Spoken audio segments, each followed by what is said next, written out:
Hello students, today in unit 3 we are going to cover the concept of organizational conflict.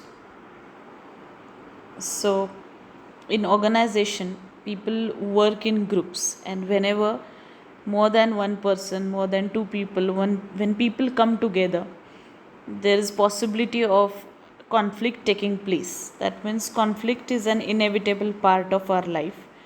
You cannot avoid it.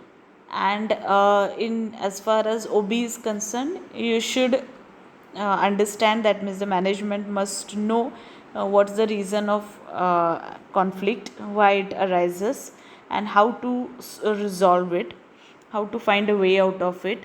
So naturally, as I said, that whenever one or more people come together, definitely there are chances that your understanding is different, your perception is different, your thoughts will not they'll not match with another person. So it's going to happen because two individuals are different, their thinking level is different, their mindset is different, they're been brought up in a different environment, so everything is so very different. So it's not that every time two people will, or group of people will agree upon same thing at the same time. It will never happen like that. Okay, some two people will be agreeing that whatever decision, three of them will be against it. Okay, so conflicts are going to arise. I know people interact with each other, and therefore conflicts take place actually. And I told you the reason, that people, individuals are different, they are having different personalities, interest area is different, everybody is having his own opinion, view, values, attitude. Okay, and many a times it happens that whenever a group of people come together, whenever they interact, they often disagree with each other, as I said, because of different personalities. And it's not that it happens only between two individuals, but clashes do take place when between two individuals, two groups, two organizations, it may happen.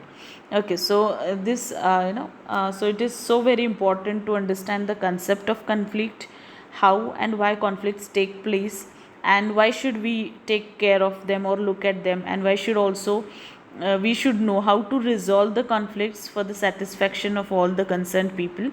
And therefore this topic, we want to throw light on what is the concept of organizational conflict. So this was an introductory part, why conflict takes place and what is the reason of it.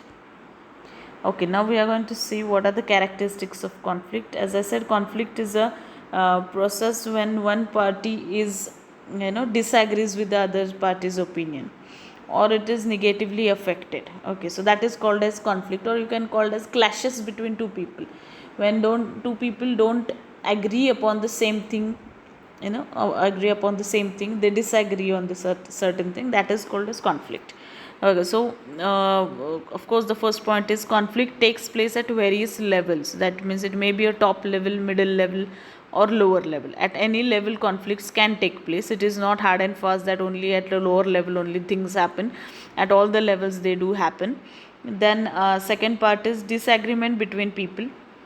Of course this is the root cause of the conflict. Why conflicts take place? Because two people, two groups, two individuals, they are not they don't agree upon same thing, right? They are having different opinions. Then third thing is conflicts, as I said, it's an inevitable part, so they are bound to take place, you can't avoid them.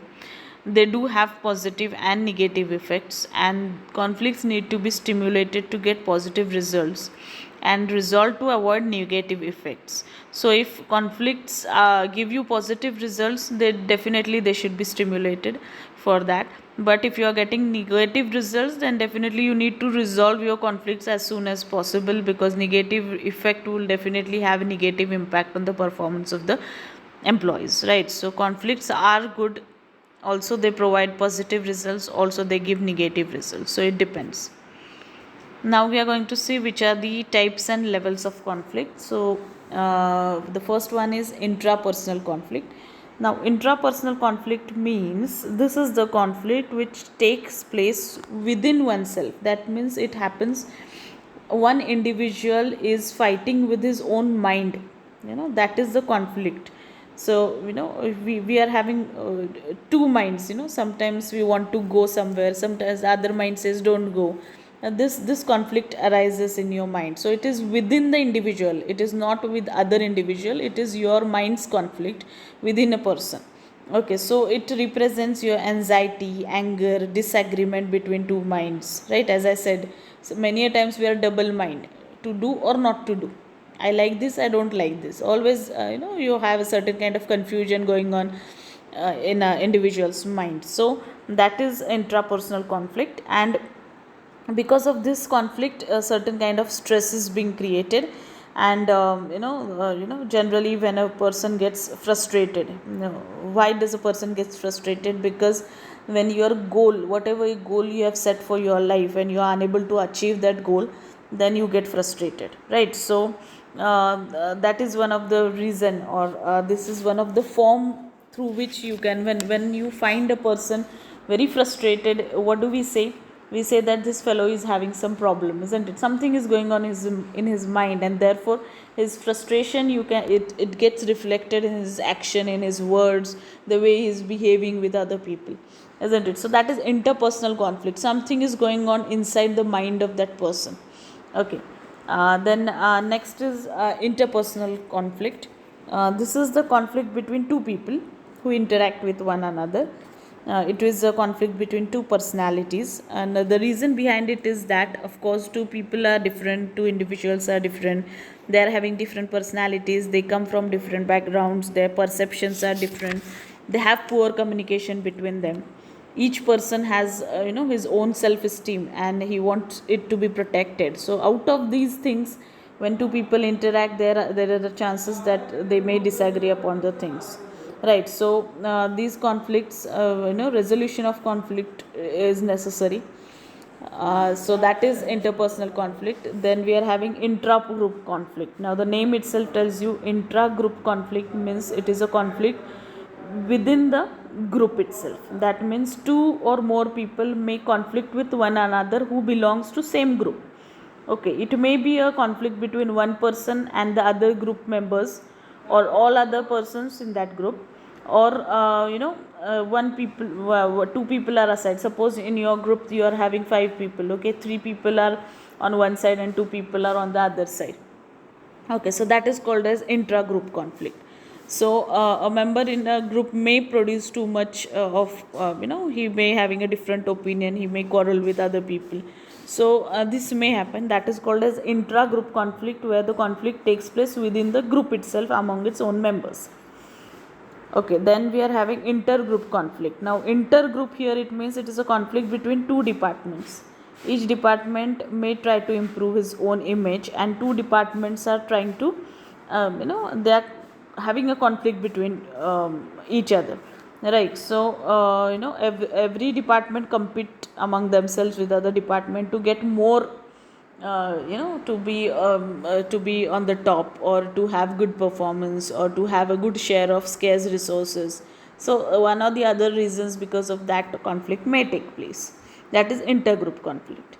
Then we are having inter-organizational conflict. Now this is the conflict, the name itself signifies it's a conflict between two organizations. Competing firms may conflict with each other.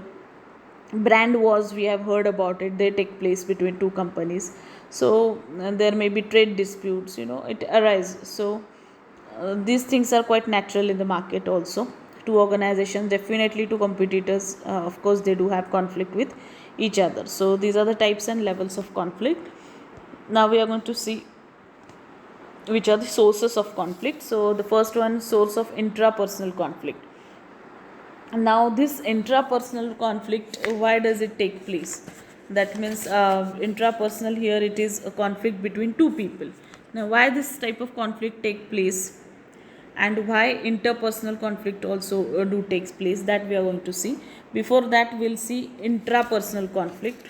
Okay, now intrapersonal, here it means the conflict within individual, right? Now there are two reasons actually. It is because of the role conflict. An individual has to play so many roles in his life. He has to be a good employee, a good colleague, a good friend, a good a good human being, a good father, good mother, a good brother, sister, daughter, son, everything. I mean, all roles we have to play in our life. right? So it happens that due to this role ambiguity or role conflict, a person may get frustrated because he's not having good relations with superior, his promotion is being stopped by the superior, anything. I mean, as I said, that when a conflict takes place, in intrapersonal, it is within himself, that is the result of the frustration caused to him. And definitely frustration always have a negative effect. Okay, so it may happen, that is the source. Next is sources of interpersonal conflict. That means the conflict taking place between two individuals. Now, what is the reason behind it? The first is organizational change. So technological, economic, political, social changes are taking place at fast rate in recent years, and therefore managers are forced by these changes to make suitable changes in the organization. Okay, so managers naturally differ about deciding what changes to make, how to execute them. So it may happen that every individual is holding a different view, and how to get the resources and how to use them effectively, that may be their concern. And therefore two people not agree upon the same thing, that's the reason. Second is personality clashes. Different people have different personalities, opinion, they think, feel, behave differently. This may cause conflict. Okay, then different values. People believe in different philosophies, they hold different ethical values, and this leads to different people having different mode of behavior. These disputes tend to be more subjective, and therefore they're quite difficult to resolve them, right? Then threats to status is another source of conflict, where when status is very very important for almost all every individual. When anybody's status is being threatened, that person tries to protect that status, right? So a conflict takes place between the offender and defender of the status, we can say like that. Then contrasting perceptions. Many people have prior experiences of certain things.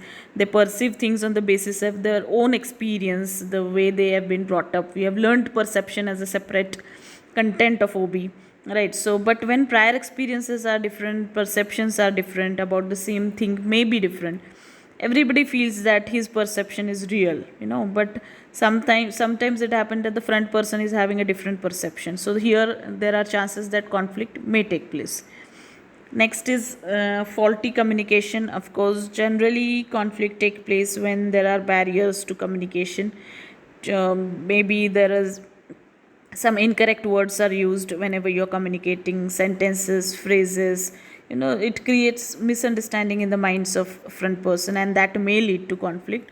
So many a time slip of the tongue is the reason given to it. So whenever you think, whenever you say something, whenever you speak out, you have to be very careful. Nothing should hurt the front person, or nothing should happen such a way that people are getting hurting, you are hurting people because of your communication, and conflicts may take place because misunderstandings do happen. Okay, then role incompatibility is the last source.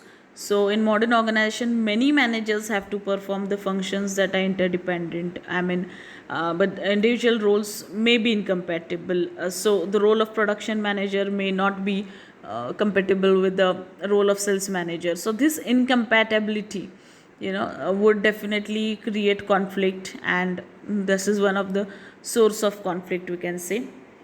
Then we are going to see what is functional and defunctional organizational conflict. So functional conflict means, as you can see, or a certain kind of picture must have been in front of you, that conflicts are always bad, but all conflicts are not bad, not good as well. Some are good, some more bad, but conflicts which improve good performance or organization's performance are definitely good. Those conflicts are bad that definitely decline the organization's performance. So functional consequences or functional conflicts means those conflicts which improves the quality of decisions, which improves the performance of the organization. They are called as functional conflicts. And defunctional conflicts mean those who are having adverse effect of conflict on organization. When the performance is decreasing of the organization, they are called as defunctional consequences. Okay, so with this we will end with today's lecture. Thank you.